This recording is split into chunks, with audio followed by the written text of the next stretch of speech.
Hey, what's up, everybody? It's Dr. A here, and we're just going to take a look at slope, how to calculate it, and maybe a little bit of what it means, at least in a couple of the investigations and applications that we've done in class.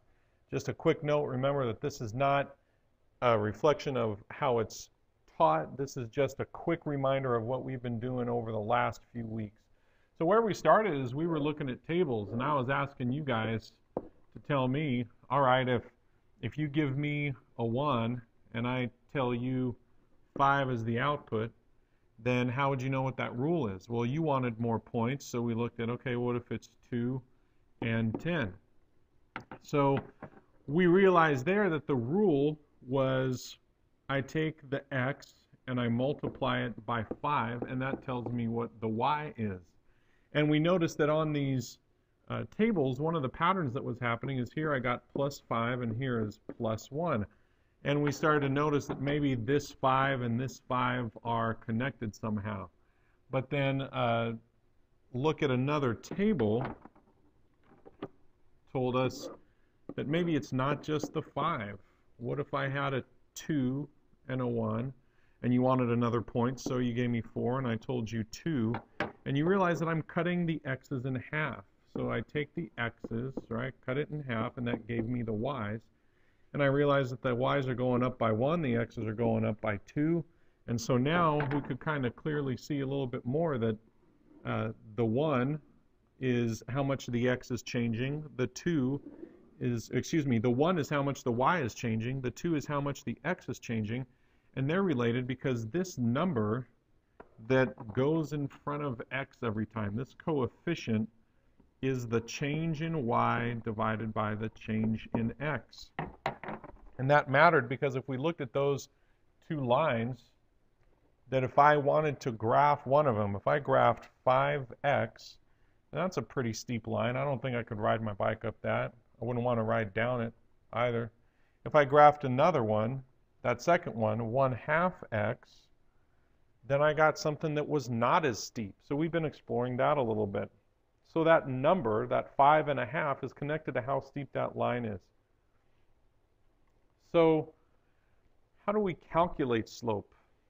Well, we just showed you a couple ways, or a way using a table, except I linked it to an equation.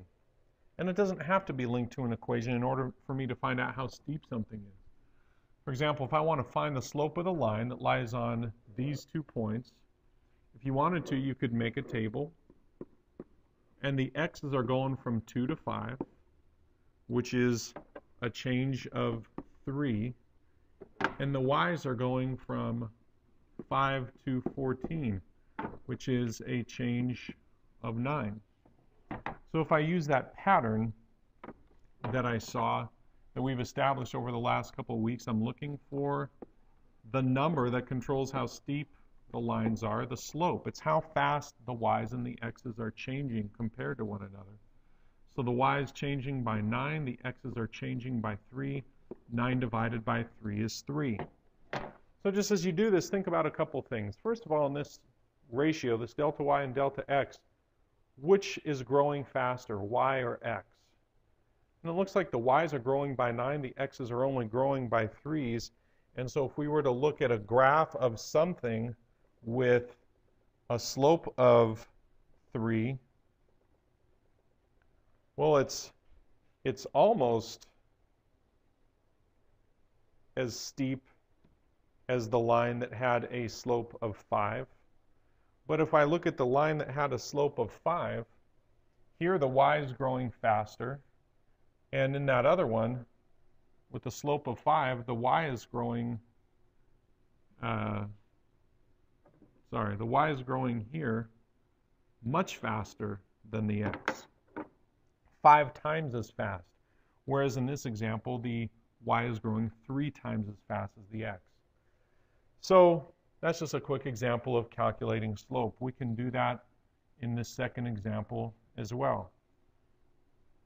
So just a quick reminder of how we're going to calculate slope. You can make a table if you like. I'm going from 1, 3. The x is going from 1 to 2. The y's are going from 3 to 1. So let's calculate this slope. The x's increasing by 1 while the y's are decreasing by 2. So my slope, which would be delta y over delta x, is equal to negative 2 over 1, which is negative 2.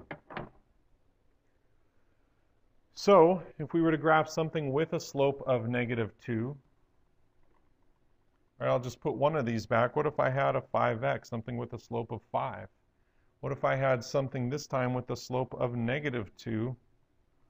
So now it's not as steep as the 5, but it's still pretty steep. It's just going in the opposite direction. What if I graphed not a negative 2x, but what if I graphed a negative 5x? Which one do you think would be steeper? The one with that's 5x, or a slope of 5, or the slope of negative 5?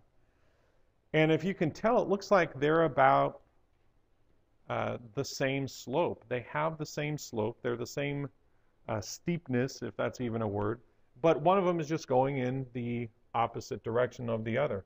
The 5, the blue line, is going up from left to right, and the red line, the negative 5, is going down from left to right. So when we're comparing slopes, we'll just make a note that the negative sign just tells us what direction the line's going in, but not how steep it is.